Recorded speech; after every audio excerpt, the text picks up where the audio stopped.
Dans le vif du sujet, l'innovation technologique, pourquoi et comment y parvenir.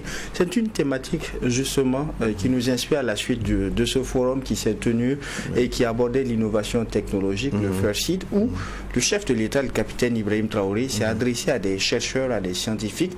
Vous, qu'est-ce que vous avez pensé justement de son discours, de cet entretien qu'il a eu avec les scientifiques et chercheurs? Alors, j'ai énormément apprécié tout de suite. Et mon épouse qui me disait, mais comment il fait pour parler comme ça, sans papier, avec toute la cohérence qu'il a et tout. J'ai dit en fait, tu vois, c'est un homme extrêmement intelligent. Et comment moi je le découvre? Je suis en Chine, j'ai mon guide avec moi, et mon guide me dit, est-ce que tu sais que moi je connais le capitaine Traoré? J'ai dit, comment ça? Il dit qu'on a étudié ensemble. J'ai dit, ah bon? Il dit, oui. Il dit, tu sais, à l'école, personne ne le dépassait. Il était toujours le premier à l'université. Extrêmement intelligent. Ça, c'est le premier élément à prendre en compte. Le deuxième élément qui est très important, c'est la cohérence. Vous savez, on a posé la question un jour au secrétaire de Mahatma Gandhi, parce que Mahatma Gandhi parlait à des foules sans documents. Il dit, mais comment il fait pour aussi sublimer son public sans papier? Il dit, non, il est cohérent. Ce qu'il pense, ce qu'il dit, ce qu'il ressent, ce qu'il fait, c'est la même chose. Quand vous êtes dans cette authenticité, dans cette cohérence-là, vous n'avez pas besoin de documents. C'est quand vous êtes, même si vous êtes intelligent, mais vous voulez cacher ce que vous pensez, vous créez de l'incohérence dans votre communication. Il n'y a pas d'onction, il n'y a pas de flux, quoi, ça ne coule pas. Mais quand vous avez cette cohérence, il n'y a rien à faire et il est cohérent. La troisième chose, c'est le courage.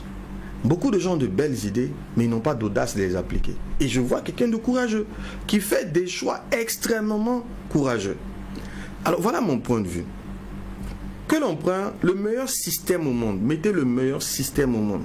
Mais si vous mettez à sa tête une personne qui manque de ces trois choses que je viens de dire, entre autres, qui manque d'intelligence, qui manque de cohérence et qui manque de courage, donnez-lui la meilleure machine, la meilleure arme, le meilleur système, il n'en fera rien de bon. La preuve, on a les deux plus grands courants au monde qui se font face. Le capitalisme avec les États-Unis, le communisme avec la Russie. Mais ces deux nations n'ont rien à envier l'une à l'autre. La Chine, mais c'est deux systèmes différents.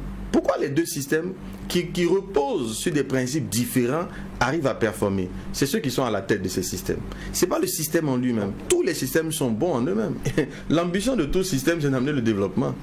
Mais après, c'est comment on garde la cohérence pour que le système aille jusqu'au bout. Le problème, c'est donc qui porte le système. Exactement. Et moi, je pense qu'on peut ne pas aimer, mais voilà quelqu'un qui sait ce qu'il veut. Voilà quelqu'un qui est cohérent, qui a du courage de faire des choix et de les assumer. Pour moi, ça, c'est extrêmement important. Je suis prêt, même si je ne partage pas, je donne un exemple, une idéologie de quelqu'un. Mais je sais que cette personne est cohérente, on va arriver quelque part. Mais si vous suivez quelqu'un qui n'est pas cohérent, il dit ça, il se dédie, il change, quel que soit le système que vous mettrez entre ses mains, ça n'ira pas loin. Et ça, on a quelqu'un de très cohérent, de très intelligent, et en même temps qui a de l'audace. Pour moi, on est sur le bon chemin. Et il y aura forcément des choses qui vont être ratées, mais qu'on va réparer au fur et à mesure. Donc j'adhère à 100%. Mais quand on regarde notre pays, le Burkina, quand on regarde la place qu'elle occupe dans le Conseil des Nations, au plan économique, de par sa diversité culturelle et tout, ses potentialités, ses intellects et tout, est-ce que vous pensez qu'on a besoin d'une innovation technologique maintenant? Forcément. Forcément, on a besoin d'innovation. Maintenant, de quelle innovation? Déjà, comment on peut se développer sans transformer? Si vous ne transformez pas, dans tout système, dans toute chaîne, ceux qui produisent sont ceux qui gagnent le moins. Pourquoi? Parce qu'il n'y a pas de valeur ajoutée. Mais quand la production est faite et que tous les systèmes d'accompagnement qui se mettent, la transformation, la distribution jusqu'au bout, c'est ceux qui sont au bout de la chaîne qui gagnent. C'est pour ça que des pays qui n'ont aucune matière première viennent prendre nos matières premières, vont les transformer, viennent nous vendre plus cher parce qu'il y a de la valeur ajoutée. Donc on ne peut pas se développer sans produire, sans apporter cette valeur ajoutée-là. C'est pas possible. C'est pas possible. C'est vraiment le chemin à suivre. Au-delà de la valeur ajoutée, est-ce qu'il y a une sorte de marketing? Qu'est-ce qu'il faut accompagner? Ah oui, parce que ça c'est un gros problème vieux comme le monde. Et si vous prenez Apple, vous prenez McDonald's, vous allez voir que c'est le même problème. Et je le vis dans mon école tous les jours. La plupart de ceux qui inventent, c'est la même problématique qu'on posait par rapport au premier de classe. Après, il faut vendre le produit. Le tout n'est pas de produire. Déjà, il faut produire quelque chose qui correspond à des besoins. Les gens très brillants, ils aiment des solutions compliquées. Mais ça ne répond à aucun besoin. Alors qu'il faut des gens qui sont capables d'aller lire les besoins. Et de te dire, bon, ok, tu es fort, mais ce que tu dois produire là, voilà ce que ça doit être. Voilà à quel coût il faut le faire. Ce que tu veux faire. Donc il faut associer le marketing. Il faut associer des personnes qui ont la capacité de lire le marché et d'adapter les technologies là aux besoins du marché. Si vous amenez des technologies qui ne correspondent pas à des besoins, on ne pourra rien en faire. Et malheureusement, les scientifiques tout seuls ne peuvent pas comprendre ça. Ils sont enfermés dans leur paradigme. Ils ont un paradigme. Et généralement, eux, tout doit être parfait. Tout doit être excellent. Et généralement, quand on respecte ces règles-là, ça devient très coûteux. Il faut pouvoir combiner les deux.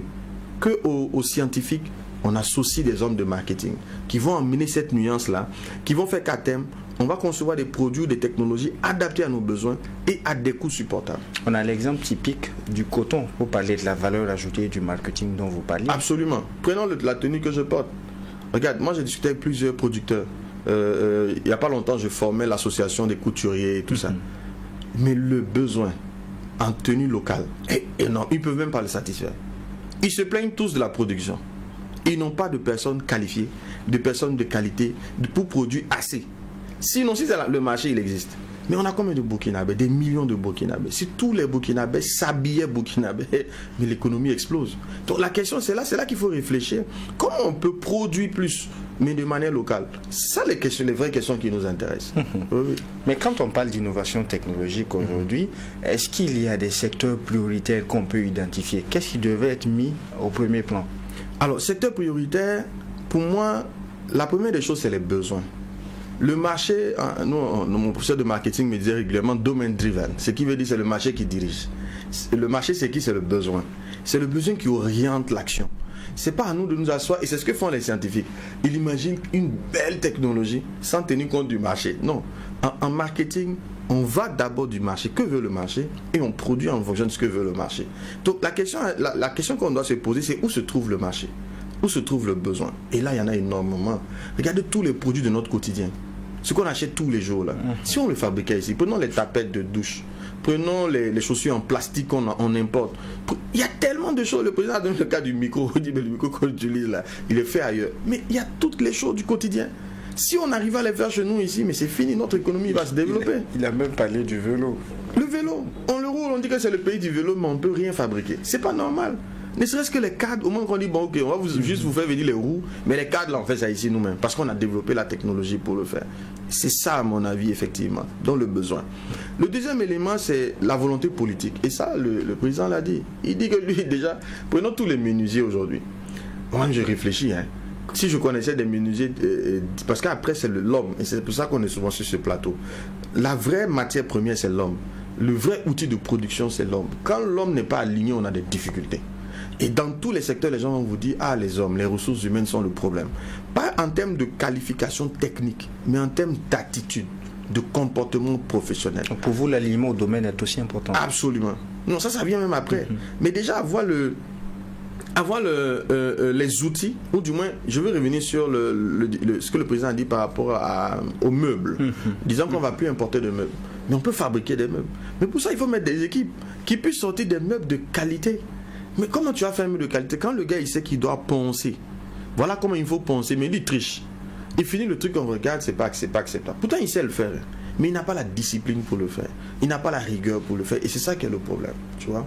Maintenant l'alignement, comme tu disais, si tu vas innover, tu veux t'investir dans un domaine, même si on dit qu'il est rentable, mais c'est pas un domaine qui te correspond. Comment tu vas faire?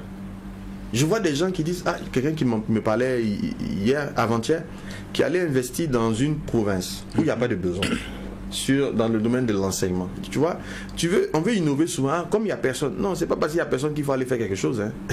Par moment, il faut aller là où il y a la concurrence. Parce que là, il y a le marché. Et surtout, que ce soit quelque chose pour lequel vous avez une expertise, que vous aimez faire. Si un secteur ne vous correspond pas, que vous y allez, vous allez vous fracasser. Mais là-dessus, j'ai envie de dire quelque chose. Quand